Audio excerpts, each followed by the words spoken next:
Thank you, Lawrence. I love that as we were playing the song, people were putting little trumpets and happy faces on the side. That was I'm Every Woman by Shaka Khan, and it felt like the perfect song to pick for Women's History Month. So the theme of Women's History Month is Voices of Change, celebrating women leaders in advocacy and service. And as I mentioned, when we did this for Black History Month for the awareness series this year, we wanted to showcase our clients. I think it's a really wonderful way of bringing the work that so many of us do to partner with our client organizations to us. And so I want to thank in advance Stephen Ortiz, who introduced us to Samantha.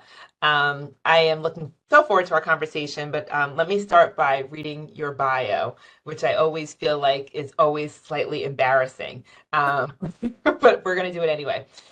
Samantha Alloway is an accomplished and influential leader known for her expertise in government relations, advocacy, and human services.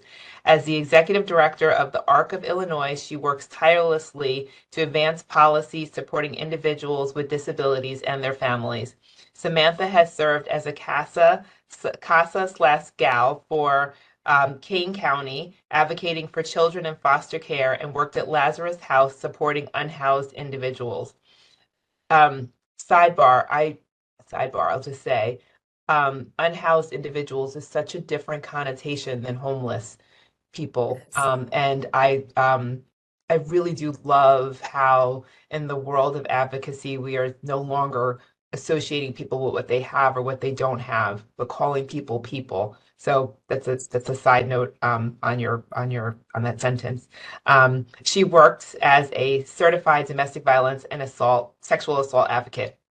Samantha holds a certification from in legal justice studies from Rasmussen University and a Bachelor's of Art in Communication and Sociology from Northern Illinois University. Born in Chicago and a lifelong Illinois resident, Samantha is deeply connected to the state and committed to the IDD community.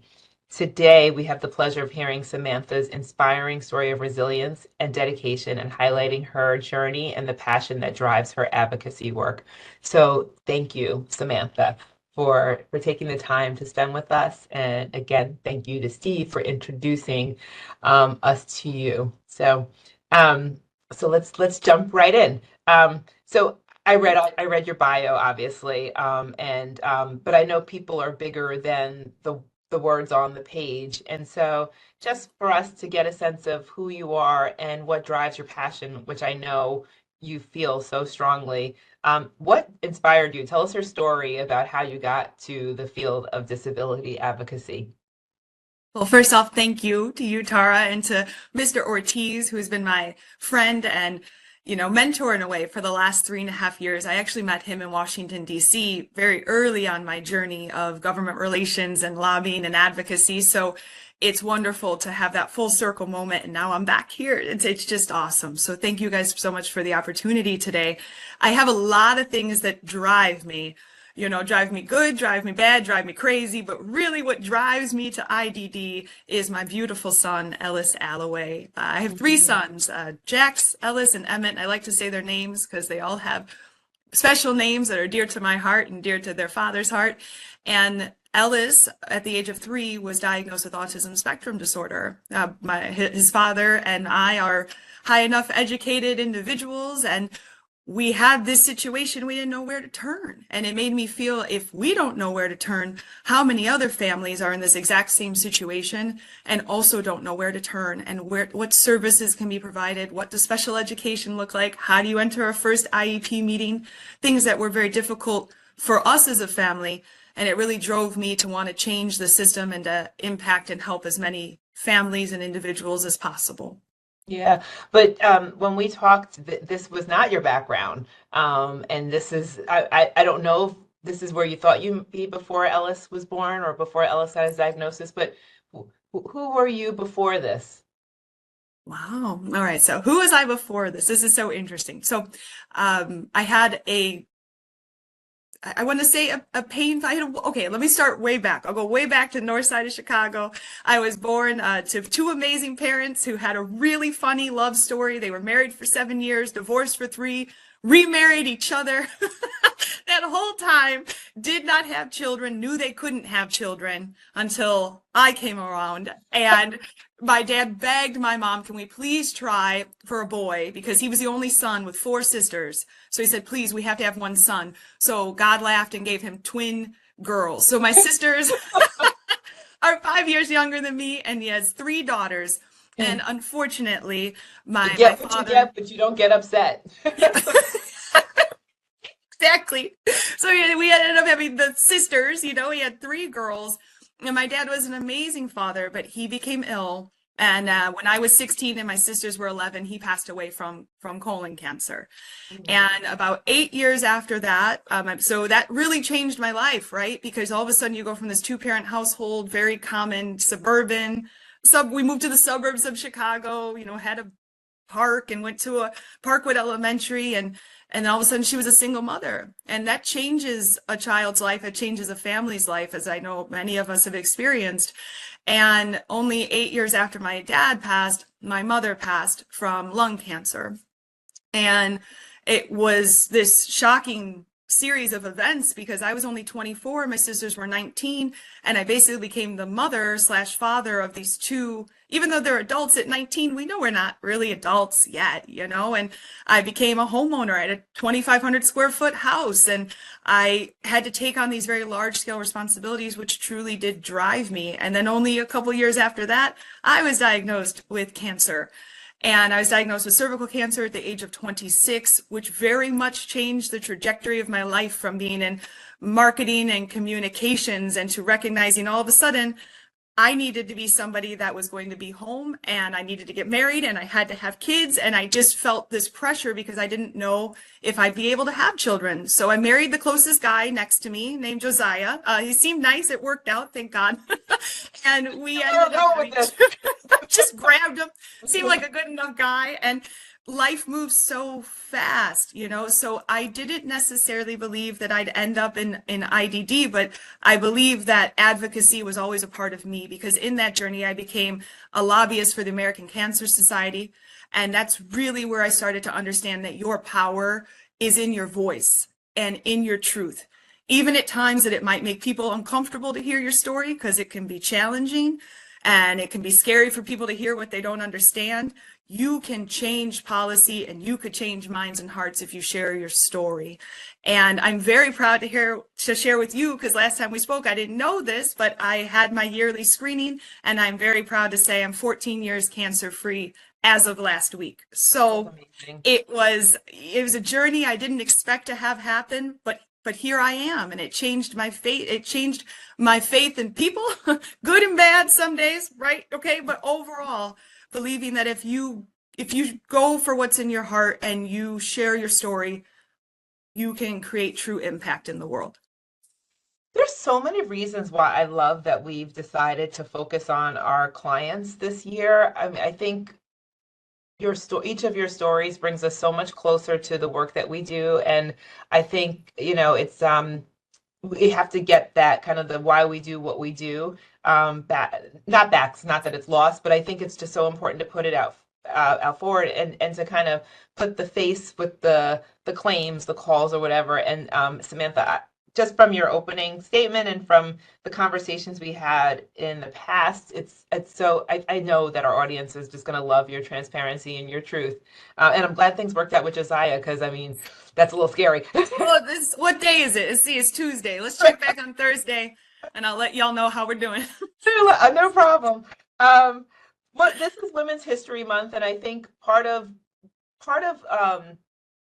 why we do these series is it's so important to have, I'm going to call them unseen, is what I say, the unseen be seen, and so it's really important to lift up people who may not normally be lifted up, and so I love your story, and I love that the role that you've taken on as the executive director, and I feel like all of us can learn from these series, right? Whether it's reflective of who you are or the complete opposite of who you are, there's something that all of us can take away from hearing from each of our speakers. So let's talk a little bit about your role as the executive director of ARC. And actually, I'll ask you a question, then I'm gonna just ask you to really just kind of describe what it is, because I don't want to make any assumption that everyone knows what it is. But Okay. so transitioning to your role as the executive director of ARC, I know presents, as you just said, opportunities, which sometimes we reframe opportunities to sound great, but opportunities and challenges. What's been the most unexpected hurdle you faced in your first year, and how have you navigated them? So tell us what ARC is, how you got to that executive director position, and what's it like sitting at the helm of an organization like this? Ooh, thank you. That's a loaded question. Let's see. I'll answer it appropriately. So, the Arc of Illinois, we'll start there. We are the largest grassroots advocacy for individuals and their families who are impacted by intellectual and developmental disabilities in the state of Illinois, which means that right now our mission is very centered on Medicaid protection and also helping families through their fears and concerns with the Department of Education being transformed right now. And I always use the word transformed because things change in every administration, things change in under every leadership. So you have to move with those changes. And all we can do is be prepared to have our stories of impact. And it's a wonderful organization that protects families, but also services them in education, transition, like between special education, community day services, residential living. We help with employment first, which helps people with disabilities receive jobs within the community. We help families with home community-based services if they need therapies, physical, occupational, social, whatever therapy they may need, we help them. We are almost the resource hub. If we were sales, we are the broker of services. You come to the Arc of Illinois and we will help place you with the best providers that can give you services. It's quite an honor, especially because we are the voices of the families. So what really drove me is prior to this, I was in government relations at what's considered a provider of disability services, which was Little City in Palatine. I'm a huge fan of theirs. They do great work. And I was there for 2 years and I started really getting into the political scene because I was director of government relations, right? And I found out that Illinois is actually the 47th. We are ranked 47th in the United States for intellectual and developmentally disabled funding, which means there's only 2 states below us that receive less money for disability services than Illinois. It's a Wow. true statement. And there's a million reasons And for I'm it, right? assuming because Rhode Island is smaller than you, it's not corresponding to the It's size not. of the need of your Rhode population. Island, because it goes per capita, so Rhode Island is actually extensively above Illinois. We're Wow. talking Texas and Nebraska. That's who's under us right Which now. also, Texas is huge. That's also okay. So that is then, is that by function of advocacy or lack thereof? You know what it is, and we could go that would be a whole nother seminar where we'll sit and go through that. But for this, the grand purpose is that we have a very heavily institutional state. So state operated developmental centers are institutions in which people with disabilities can live, but they're not within the community. It means that they kind of go away to a separate location where they receive services, and it's not a knock on anything that they're doing, but Illinois is very heavily based. In fact, we're the 7th most institutionalized state in the United States. That's So interesting. most of our money from funding goes directly into the institutions and not as much into the community. The ARC is a really large voice for that change and giving the choices back to the person and the choices back to the families. Because most of us who are parents, we feel we should have control over where our child goes, what their services are. So we're giving that family back, that voice back. And as a parent of a child with a disability, I learned about the ARC many years ago. But if you told me 7 years ago, well, pay attention because you're going to run that thing, I'd have told you were crazy. I'd be like, no, I can't see that happening. But once I started getting into these rooms of large scale meetings where all the system redesign was being done, we're going to make these large decisions. What I started noticing, and this is not a knock on anyone, but this is the truth. There were no parents. There were no self-advocates. It is run by professionals who are incredible. Their brains are brilliant and they're bright and they understand every waiver, every payout from every system change, things that I'm learning, okay? But they don't understand what it's like to receive a diagnosis. They don't understand what it's like to have a perfect pregnancy, but then give birth and the child is whisked away to the NICU, forever changing that family's life, or to have a 30-year-old child that cannot be within the community because they must have 24/7 care.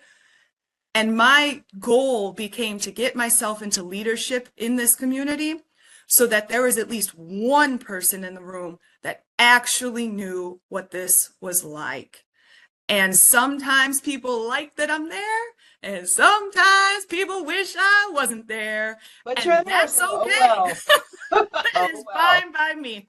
Yeah. Because we have to, and my goal in this role is to bring more self-advocates and more families to the forefront of progress rather than an afterthought. So I just felt the need, I felt the burn. I had to go do it.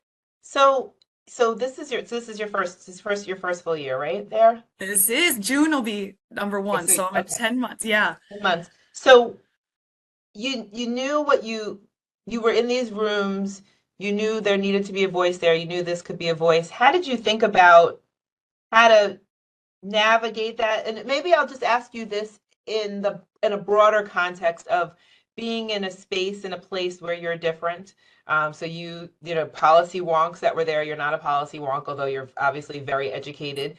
But how did Sure. you think about how you navigated change? How did you think about like how who you were going to be in the room? How did you was that were those conscious decisions? How did you think about that 10 months ago? So how did I navigate the field to put myself in this role to lead? Yeah, or Is that kind of how did you navigate how did you make the determination of who you wanted to be in that room? And how yeah. did you make the determination of how you wanted to change arc, if you needed to change arc to be to go along with what you thought what your vision was? So how did you come up with your vision, and then what does your vision look like for you personally? Do you want to know the real, and I mean this is the truth. Mhm. For the first time in my life, I started to heal me. Okay. And what changed? I don't know if this is all women, but it's Women's History Month. Most women I have in my life, I started to trust my gut, Mhm. my instinct. I started listening to me. When I was in a room, when there was a decision to be made, I trusted my gut and I went for it. And it led me to meet the next person that met the next person that got in the next room. And then I was honored to be brought into the Illinois Women's Institute for Leadership Training Academy class of 2024, which is a very high scale training program. Only 12 women. It's a very prestigious program. 12 women in the state of Illinois are accepted. And it is a leadership and public policy training through Senator Durbin. And Mhm. what that did was change my entire life and change my entire profile. And even the person I was the year before I got on in there wouldn't have thought I could do it. But I started denying my self-doubt and believing in my self-esteem. I just said I've had so much self-doubt in myself. Well, I couldn't do that. And I feel like women often are asked to bring themselves down to raise others up.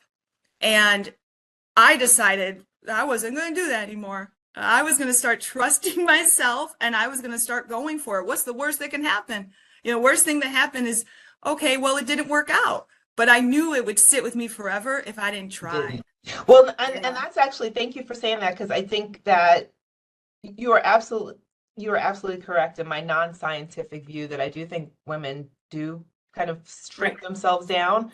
But also because I've been in this work world for 30 something years, I know a lot of people shrink themselves down. And so what I love is that we get to lift this up during Women's History Month, but part of the theme of our Heritage and Awareness Month series is around advocacy and allyship and alliances, and the allyship piece of it, which is why I love that we have a diverse group of people who are not just women. That we like everything that we do. It may look like you, it may seem like you, but it may not. And there's something to learn from all of that. And what you just said around minimizing your self-doubt and believing in yourself is transferable to everybody. Right? Yes. And so Yeah.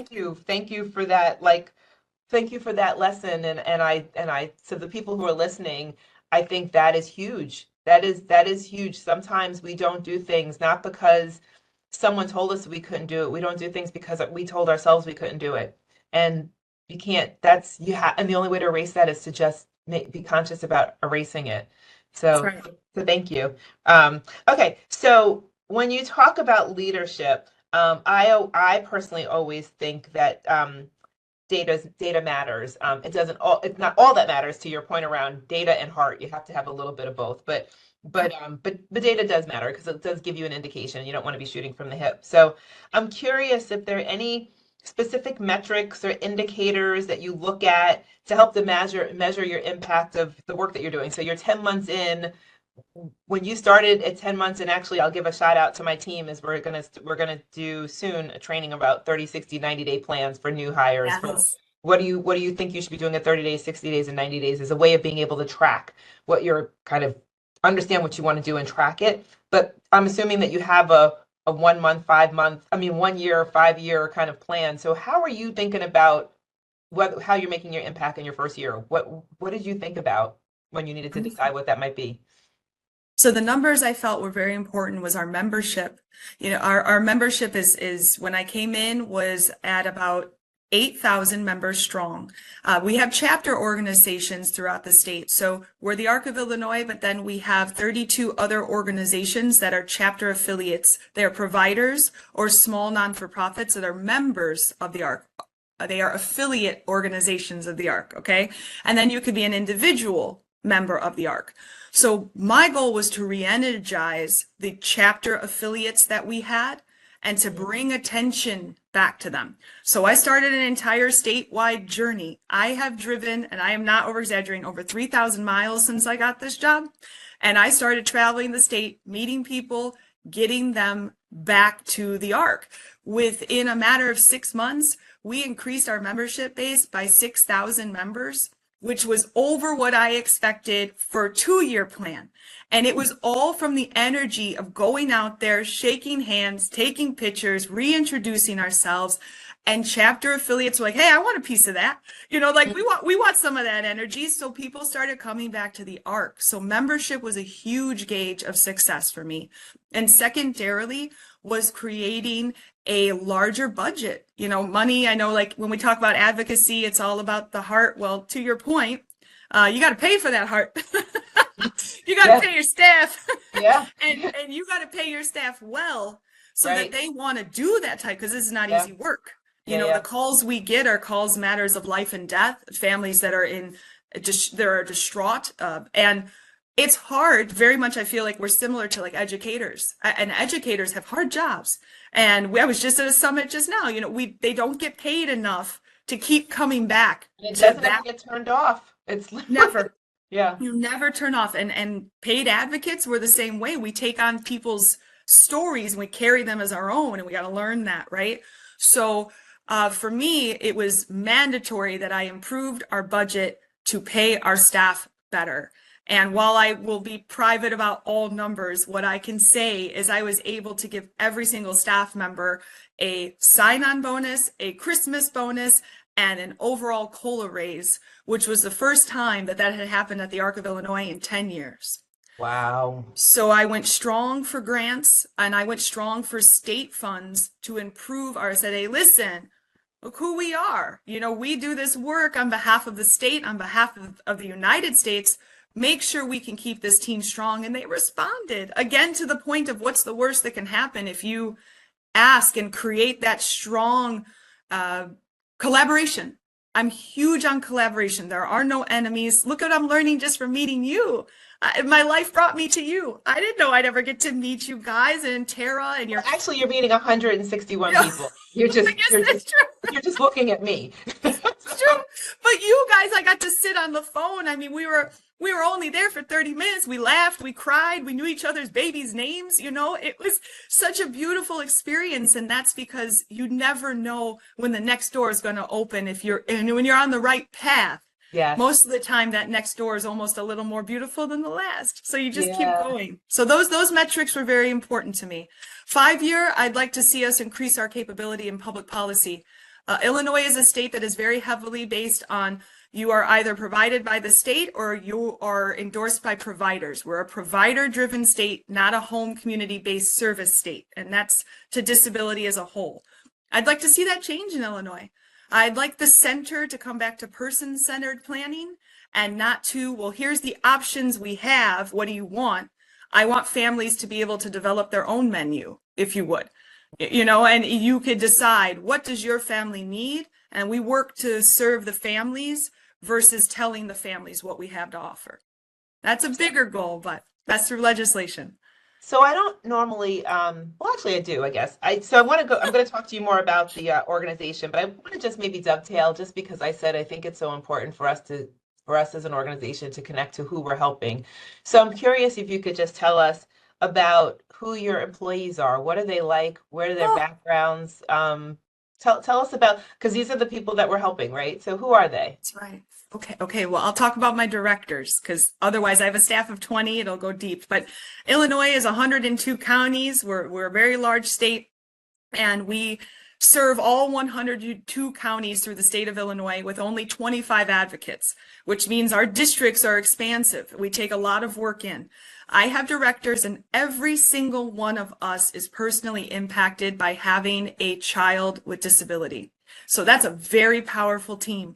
I'll say Carol Rosen. She just spoke with Governor Pritzker last week at a Medicaid rally. She's an amazing advocate. Her daughter Hayden is 22 and has lived at home with her, and she's what's considered medically fragile, technology dependent. So she receives 24/7 care. Greg Walkington has a daughter very similar to that, Colette's 30 years old and lives at home, also medically fragile, technology dependent. And Greg's story is unbelievable because he actually gave his own kidney to his daughter to save her life. And that was 6 years ago, and Colette's still here and doing well and is happy and kind and amazing. We have Rocio, whose son lives at home with him, is 22. So you can see the pattern. These are parents who have been through the system and they know the improvements that need to be made. Susan, my amazing director of the Medical Family Transition Project, God bless her, she lost her daughter to her disability, but she comes in still every day and fights for other children to keep them safe and to keep them at home. And that's my team. These are people who have poured their heart into their own families, and they didn't stop there. They decided they wanted to pour their heart into other families. I could never ask for a stronger team than the Arc of Illinois. We are the best in the state. I'll say that anywhere, anytime. They're the best. They Well, I are. believe you. Yeah, I used to sit on the board. Well, actually, I still kind of do sit on the board of a nonprofit, and we provide care for kids with cancer and blood illnesses. And so we follow, it's an amazing organization that's based in New Jersey. And many of those kids, kind of to your point, who I've been associated with this board for, I don't know, 10 years or so. But many of the kids who were treated from us have gone on to be in the medical field. Either some of them have gone on, some of them actually are now doctors who I've known of since they were little. Some are doctors, but some of them are social workers. Some of them are like art therapists. It just, so what you're saying, your staff doesn't surprise me because it is who you are. And if no matter, it's who you are, right? So That's right. thank It's you a for that. calling. You're Yeah, welcome. it's a calling. It's a calling. Yes, Um, ma'am. so let's talk a little bit about funding because you just mentioned that. Well, you mentioned the Medicare kind of advocacy, but also funding. But I know it's been an interesting time for many nonprofits with funding for the organization. You mentioned more state funding than federal funding, but just curious, how is the Arc of Illinois impacted by some of what's going on in current history, and what are the steps that you're taking to just ensure that you have the sustainability and the support that you need to continue and even more so to grow? How are you holding up? I love that. In current history, I'm gonna write that one down. That's good. So in current history, we have one federal grant that was frozen for 3 months. I'm very grateful that we had enough in reserve to keep that member on staff because we are a very heavily dependent organization, a grant dependent organization, which I'm working to get away from. And this current history has motivated me even more to have funds of our own through donorship and through sponsorship. So we were frozen for one.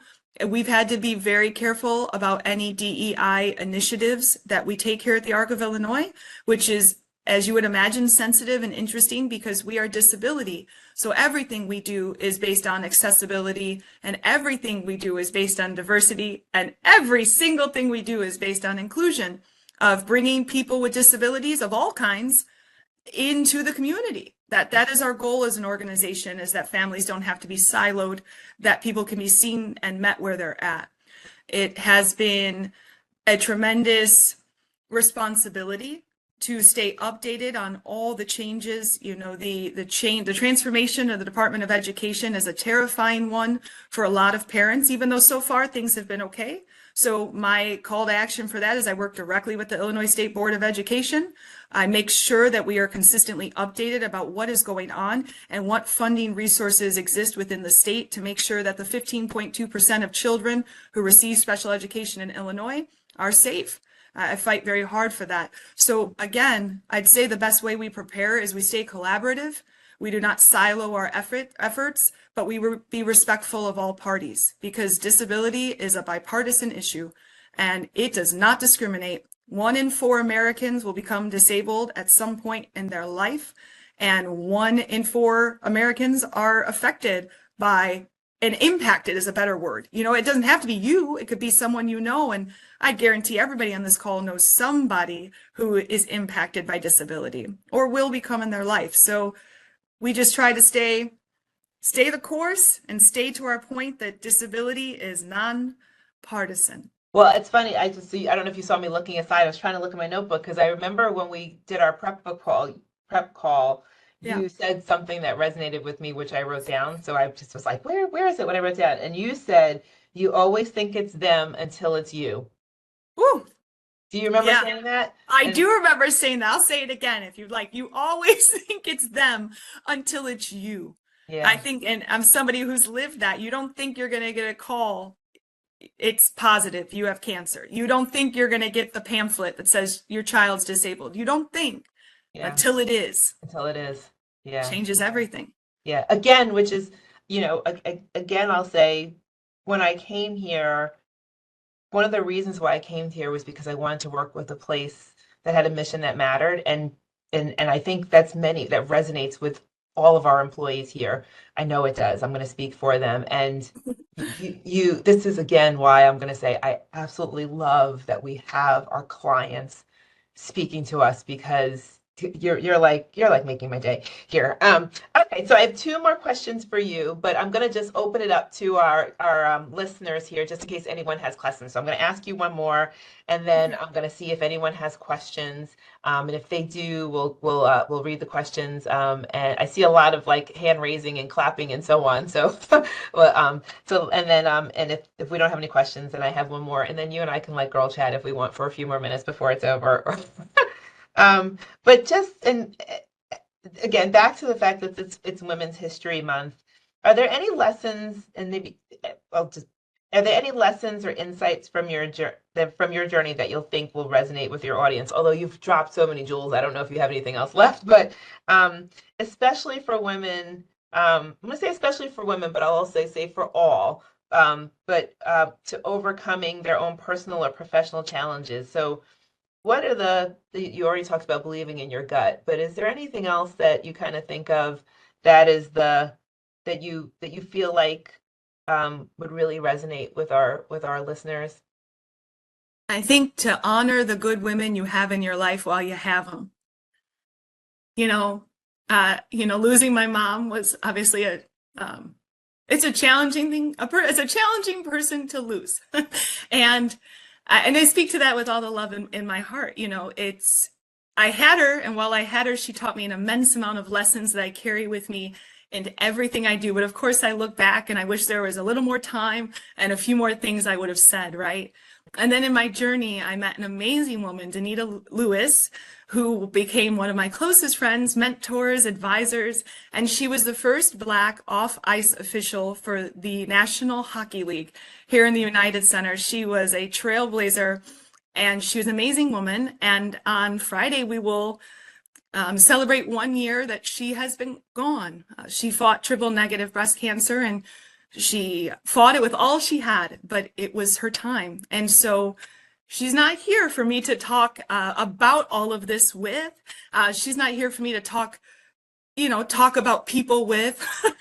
There'd be plenty of characters like, I believe what happened today, and who would I call? I would call Danita. And she's not here, but I carry her story and I carry my mother's story in every room I go into. And I think when we respect and appreciate the good women we have in our life while we have them, they never leave. We just carry them and they become a part of us. And I think that's the best thing we could do for each other as sisters and as women, especially women in leadership and women in our communities. Just carry each other. That's all. You know, thank you for sharing that. And thank you for sharing that so openly. I was having a conversation with my team today, our HR team, and we're going to bring it back to work for a second, but I'm going to kind of piggyback off of what you just said because there's a lesson to be learned here. But we were talking today about PTO time and making sure people are taking their PTO time, and we're having this whole conversation. And so since I have people on here, I will kind of take what you said even further and say take the time. And so Yes. you don't know. And I'll say as an advocate, as the head of HR, the other Friday I didn't have any meetings on my calendar, which is really weird. I didn't have any meetings on my calendar, and my son had something to do, and I was like, you know what? I'm going to take the day off and spend the day with him because I could have come up with some stuff to do. I really, really could have come up with some stuff to do, Sure. but um, but time is precious, and time is a gift. Experiences are special and they're not promised. And That's right. so everything you said, honor those who you love while they're here. Tell people who you love that you love them while they're here. Silly conversation. As my husband, to your point, I'm like, there's no reason for me to get in an argument with him because like he's gonna be there tomorrow anyway. So like, so talk about right?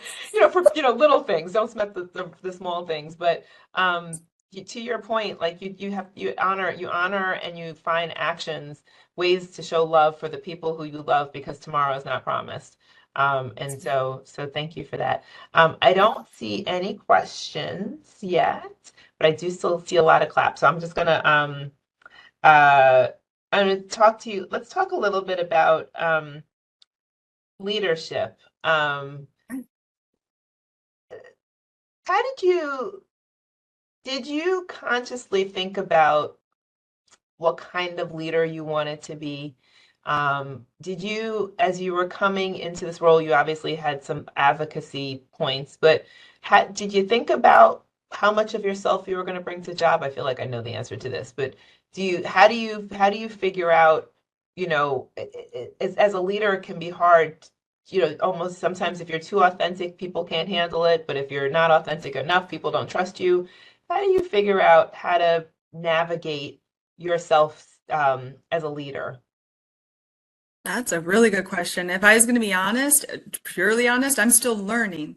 Mhm. So every step of the way, there's been rooms I've walked into and I've known exactly how I was going to present myself and how I would respond to certain things. And then I leave that room and learned I should have been a little different than I was. So I think what I'm most open to as a leader is learning to keep learning.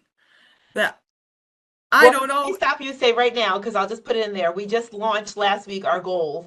And we want everyone to write their goals. And we have business goals around kind of business and innovation. And then we have a section for personal development. And there's no reason why everyone can't have something that they want to learn and do differently, to your point, right? You It's always be learning. always be learning. And it's different. And I know we have to be always very careful and cautious, but the reality is I think being a female leader it's just a different experience than being a male leader. It's not a matter of better or worse, it's just a different experience. And an experience I could share is that like I have often been asked, so look at you. You made it, huh? Like, did you think you'd be this successful? And I've been asked those exact, have, do you think? And my answer is always yes. Yes, I did. Yeah, I did. I knew I'd end up here. I just didn't know where. I knew I'd end up leading. I just didn't know where or when I was going to lead.